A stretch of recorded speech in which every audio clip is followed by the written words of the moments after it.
Hey guys, what's going on? Welcome back to the channel. Today we are in the interior of the Q3 and we're going to just be doing a few small mods just to improve the look and feel of the interior overall. I mean, the Q3 is already a very nice car inside and out, but there are a few things that I like to do to upgrade the driving experience just to make it look a little bit better, and of course doing some mods never helps in my opinion. So over here on the passenger seat is what we have going in today. Obviously you can see we've got the pedals because the factory ones are just the like black rubberized ones, and we have a dead pedal as well.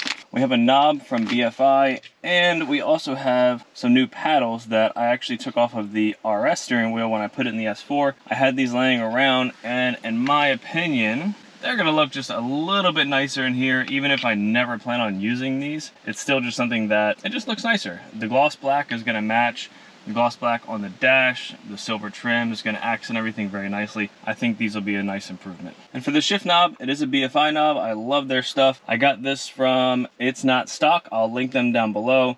He hooked me up, got this to me as soon as possible. He had it in stock, and last I checked, he had a few other ones in stock too. So check it out, and if not, he can always order them and get them shipped directly to you. So I went with the aluminum with the suede, and you're probably thinking like, oh man, there's no other suede in the car. So why'd you go with that? Well, I already went ahead and I wrapped the top of this dash piece with a like stick-on alcantara suede material. My windows are all tinted all the way around with ceramic, so I don't think this will fade or anything from the sun. And then it does carry over to this little piece as well. Pretty easy to do. It's just, I got it on Amazon. It does just kind of stick on. You tuck it around, and I think it gives it just a little bit better appearance in here, and also it will match the new shifter pretty well. So first thing first, we have to get the factory shifter out, which just by looking at it, I've never removed one of these before, but it looks like the e-golf and every other car I've ever done, this top piece probably pops off, and then underneath there's going to be the rod that comes up, and then that little spring that's in here that you just have to disconnect, pull off the panel, get this broken free from the shifter itself, and then install the new knob. So let's go ahead and try to get this top off and see what happens. Alright, so slightly different from previous cars I've done. You do not have to remove this top piece. These are in there pretty easily, but you have to be careful from what I saw online. This simply just twists and this unlocks it down here. You guys can see that.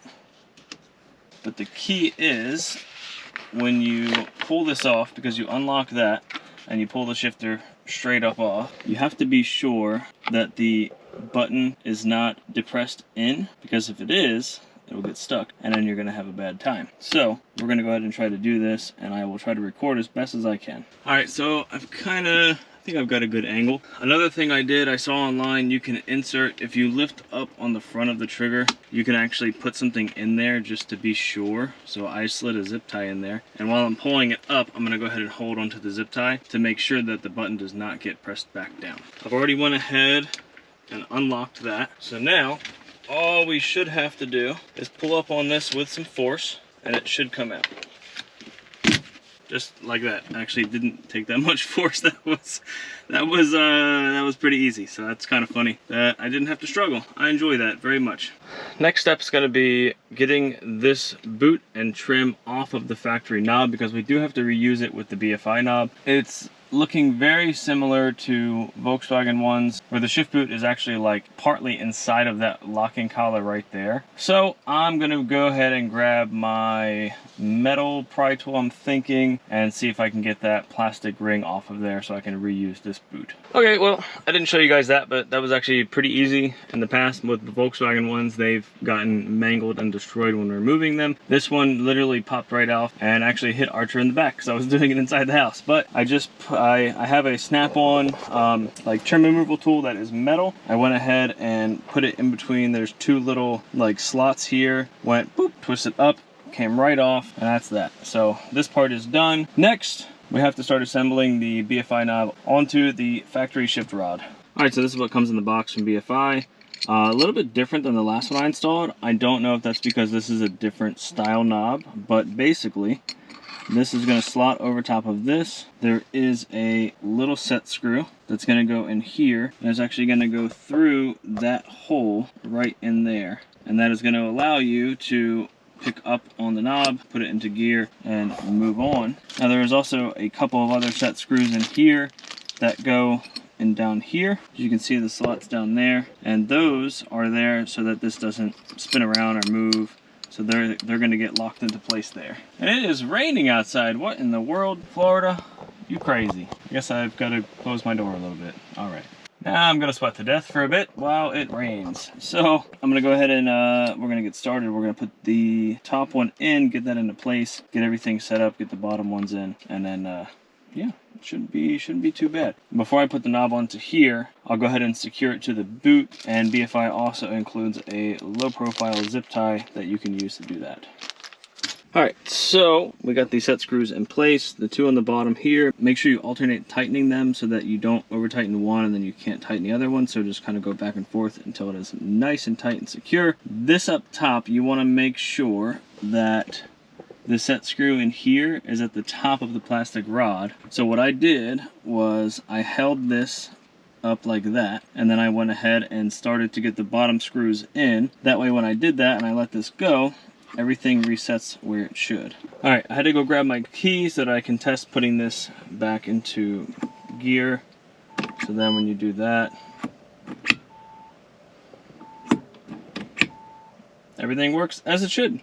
So again, make sure that when you put this set screw in, you go all the way to the top. That way it grabs it, get these there nice and tight, put the knob on, test it, make sure it's all good. Now the nice thing about the BFI knob is that the top unscrews, and then you can rotate this whole assembly here up top, because as you can see, the stitching is on the side and that would look awful if we did that. So I'm going to unscrew this, move it to where the stitching is probably in the front. I like more of a smoother look in the back, so I think I'm going to put the stitching in the front. Then we're going to go ahead, get the boot attached, and then we'll wrap up this part of the interior update and move on to the pedals, I'm thinking, because the steering wheel is going to be the most work, because I have to take the steering wheel off, we have to take the airbag off, steering wheel off, we have to get behind the controls here to remove the actual paddles, and then put the new paddles on, reassemble, get everything back in. Alright, so we got the shift boot lined up, attached, zip tied, snapped back into place. I went ahead and already loosened the top. It was a different one that they do not include. It's about a 3 mil. It's going to go right up there. You loosen that and then this whole thing spins around. And as you can see, I've got the stitching on the front of it. So on the back side, it's nice and smooth. I like that. I like the way that looks a little bit better. And on the front side stitch, I went ahead and lined up with the stitching on the shift boot, just to make sure everything is nice and straight, down, line, uniform, everything good to go. Last thing is putting on the coin. It's double-sided adhesive. There's 3M on the back. You just plop it right on there, set it in place, and this mod is done. What do you guys think? I think it looks pretty good in here. It matches the top that I just did. The aluminum trim matches all of the aluminum in here. Usually I do go with a full blackout knob, but when thinking about this and seeing that he had this one in stock, I just went ahead and got this one anyways. And it'll go pretty nicely with the new pedals too. So everything will kind of work together here in the interior. Okay, coin is on, replacement shifter is in, everything works, everything is buttoned up and tidy. We are good to go there. And just a little pro tip, I don't know if you're anal, if you're anything like me, when I do the coin up top, sorry it's kind of bright in here, but I line up there's a line on the top of the coin right here above the crest. I line that up with the stitch line of the knob so that it all just goes straight down and looks good. And then from here in the car, the knob, everything, it looks good. It lines up with sort of the slanted manner of the Q3 center console, because if you look, it's kind of like, I don't know, it kind of comes over like this a little bit more than being like straight on. So everything lines up nice and straight. All right, next we're gonna go ahead and do the pedals. These should be pretty easy. Gas pedal and brake pedal are similar to the e-golf, where they just kind of snap into place, and now we just have the dead pedal to do. All right, so you guys can see I already did the brake pedal. I literally did it while I was just sitting here. You just pull it off, put the new one on, make sure it snaps into place, and that is that. This actually is not a cover, so the replacement pedal is going to go right on top of this, and then in the back there is grooves that this pedal will sit over top of the gas pedal with.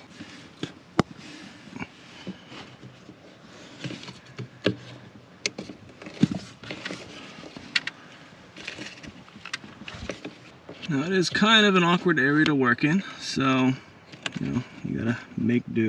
Once you get it started, shouldn't be too bad. Everything looks good there. Now onto the dead pedal.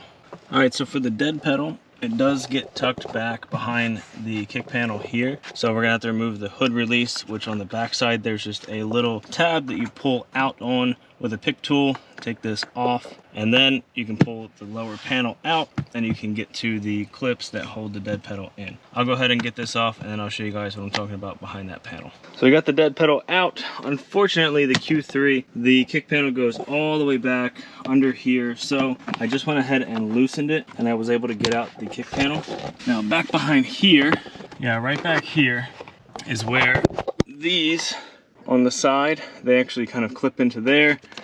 And then underneath, everything clips into place, and that's it. So to pull this out, you just literally pull it out and then snake it out from behind this panel, which I just pulled out on, and then I was able to get it. Now we're gonna go ahead and reverse that to get the new one back in. Okay, excuse the mess, but everything is back into place. I did forget to mention, there is a Torx that holds this panel on right here. Take that out, take the handle off, and that's pretty much it. On the back of the dead pedal, there are these tabs that slide into like the frame of the interior.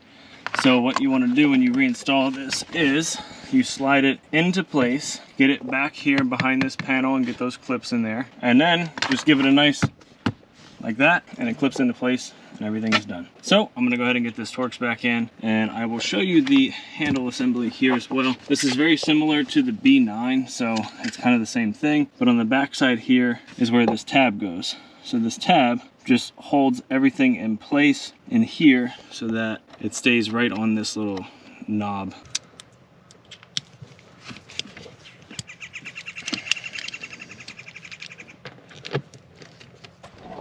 And on the back of here, there's a little slot, so it only goes in one way. So you want to make sure you figure out what the orientation of that is. Put that on there. Get this into place, and that's it. Hood release is back in. Now I just have to reinstall this trim piece first, and then the side panel, and we're done over here. All right guys, on to arguably the hardest part of today's mods is going to be the steering wheel removal. Should not be, fingers crossed, that big of a deal, but you never know. These clips back here sometimes can be a pain to work with. So what we're going to do, turn the steering wheel like quarter clockwise so that it is this way, get to the one access hole that's back here, hopefully unclip the side of the airbag, turn it the other way, get the other one, and then pull the airbag out. Now before I disconnect the airbag, I think I'm gonna disconnect the negative side of the battery. Probably that's the smart thing to do. But we've got an array, an assortment of tools here to try to get back there, just so we can get good access and leverage to get those clips undone. So yeah, let's get after it. All right guys, so we got the right side of the airbag unclipped. If you can see here, my phone to the left, there is a little taller slot, I guess you could say. So what I'm using is a very thin Phillips head screwdriver, putting it in there. You can see when you're pressing down on the spring, you can actually see the airbag move a little bit. So what you want to do is push down on the spring and then pull the airbag at the same time, and it should come right off. All right, so I didn't want to make you guys watch me struggle for a minute, but we got it out. And you see, that's that spring that actually holds it in, and up top there is the hole right here that when you put something in there, it presses down on the spring. So if we were to go from behind, right here, you can see putting force unleashes that spring, and then you're able to get it out of there. Okay, so airbag's out. As you can see, negative terminal's off because there's nothing going on inside the car. Next step is going to be M12 to take out this center bolt right here. I will typically use a big 1/2 inch, something decent size with enough leverage because these are Loctite and torqued down. Once that's out, I'm going to make a mark inside of here just to be sure I put this back in the same exact spot. And then we're going to go inside and disassemble this and get these paddles out. Now I know you guys are probably saying it's a lot of work for something so small, but honestly it's really easy. It's not that much work. The hardest part is getting the airbag off, and now that you see kind of where the spring clips are, It's really not that hard. Now taking the steering wheel apart is a little bit more difficult because you have to get this surround off. There's a couple of torques down here. You take this off, you take the buttons out, and then you can disassemble and take the paddles actually off. Put these on, reassemble, and you're good to go. Now I'm hoping that my factory settings are still in the car. I guess we'll see. Hopefully no airbag light comes up. If it does, I can clear it. I have the VCDS and I also have VAG CAN. So worst case, I can just go ahead and clear this stuff. Okay guys, we are inside. Hopefully my battery does not die. I'm charging the other ones right now. Just kind of going through this and figuring out how to get these out so I can get the paddles. This is held in there with these little plastic nubs. So you just very carefully pull this out of the steering wheel. Next, I've just got to figure out how to get access behind here. I don't see any screws or anything holding these in, so I need to figure that out real quick, and I'll check back in. Okay guys, as you can see, it is the same idea as the other thing. Those little plastic nubs clip into the steering wheel here, and they're just held in there with pressure. There's no screws or anything like that. Now the paddle itself is screwed in, so we do have to unscrew this and then disconnect the cable from the back, and then we can go ahead and take apart the paddle and put the new ones on. Alright guys, so the OEM paddle has a rod that holds everything together. There's no access hole in the bottom, so at the bottom you have to stick a very small pick right down in there and start pushing up, and then you can see the rod starts to come out at the top. Then you're going to grab a set of needle nose pliers and pull that right out. With that rod out, you can then pull the shifter paddle apart like that, and that's it. Reverse the process to get it reinstalled. You're going to put the new paddle on this, put the rod back in, put it back on the steering wheel, and then that's it. Cool thing is, it looks like these are lit up from factory, and so are these here. They actually have a little bulb right in there, so that'll look cool. They'll be a little bit more visible at night, I think. All right, now with the rod back in, you can see it's assembled and you can hear the click. So now we can go ahead and put this one back in the steering wheel. Oh, and FYI, the screw that holds this to the steering wheel is a T15. The other screws were a T10 that you take off that trim piece with. Alright, so the other paddle's in, steering wheel is mostly back together. Do not remove these two screws, you don't have to. I'll admit when I'm wrong, that is for the bottom trim, so don't worry about those two. It's just the two T15s, one in each paddle itself, and that I just have to get back on this piece here, and then we can go ahead and get this back in the car. Okay, we are back outside now. I've got the M12 back in. This should be replaced and torqued down to, I believe it's 50 Newton meters is I think what I read online. However, I've done a lot of steering wheel swaps and I've never replaced it, and I've never actually torqued it. I just do it to where it feels tight, everything is good, nothing is loose. Of course, do this at your own risk. Do not take my word for it. I am not a professional mechanic. I just do this stuff on YouTube. But I'm loving the new paddles. They look great in here. Everything matches. It'll be cool at night when they light up with the little plus and minus there. Again, I probably won't ever really use them in this car. I don't really see a need for paddles in a Q3 if I'm completely honest. RSQ3, absolutely. Those things are beasts, but we don't get those in the US. So this is strictly just a cosmetic interior update just to kind of go with everything. And I already had these laying around. If I didn't, I can't say confidently that I would buy them and replace them. But I had them, so they're in, and here we are. Next, we're gonna go ahead and plug back in the airbag. There's one plug here, main plug here, and then I will show you how to clip the airbag back in. Airbags clip back in, both plugs. It didn't blow up and hurt me, so we're good. Now we're just gonna go ahead and set it back into place here, like so. And with a firm press, we are gonna hear 2 clicks, and that's it. Everything is nice and lined up, back into place, and we're done. We are finished with this install. You got the satisfying little factory click. I wish it sounded a little cooler, at least in the S4. It's noticeable, but it's not cool like a supercar. But then again, this is a Q3 and the S4 is an S4, so there you go. Battery's hooked back up. Let's see what happens. A whole bunch of warnings, probably because it was unplugged, I hope. But no, that's probably why. Should not be a big deal. Once this relaxes, I'm probably gonna go for a quick drive, turn it off, turn it back on, and we should be okay. All right, we're good. I actually did not even have to go for a drive. I just turned the steering wheel once this way, once this way. Everything cleared out. The warning lights, just because the door's open, all good. Controls still work. This control still works. So we should be okay. All right, guys, I would say today was a pretty successful install day. We got a lot done. Just to recap, we did the top pieces of the dash, wrapped in that like alcantara stick-on suede stuff. Let's see how that holds up. I'll check back with you guys on that. And we did the BFI Auto DSG S-Tronic shifter with the alcantara to match and the silver trim to go with the rest of the car. We also did the pedals, the S-line or Sport line or whatever pedals these would be considered. Again, the car's an S-line, so I don't know why they didn't come with them, but hey, here we are. And we did the RS paddles.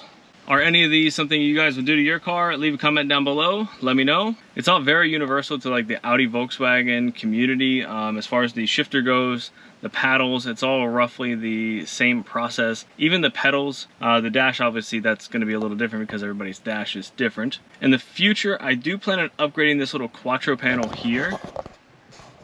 That one, because it has some imperfections, I guess, from the previous owner, and they actually make this in carbon fiber. So I think I want to grab this in carbon fiber. And then I've also seen online where they make this whole trim surround in carbon fiber as well. So I might do that just to match, just to add a little bit more sport to the interior. I would like to eventually actually upgrade the steering wheel like I did on the S4. I would love to do the half Alcantara, half leather, and I would really like to do a flat bottom. I don't mind the round bottom in this car, but a flat bottom is just more of a pleasurable driving experience in my opinion. Plus it looks better.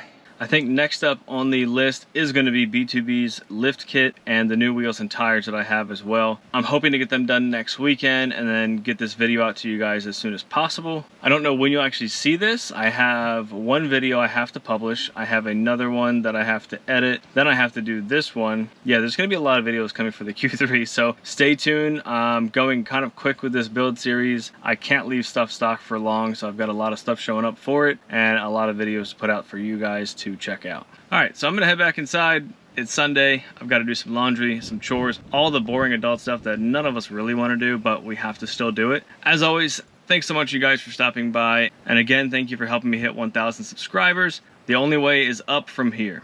Don't forget to like, comment, and subscribe if you haven't done that yet. It is free. It helps me out. I really appreciate it. But until next time, I'll see you guys later.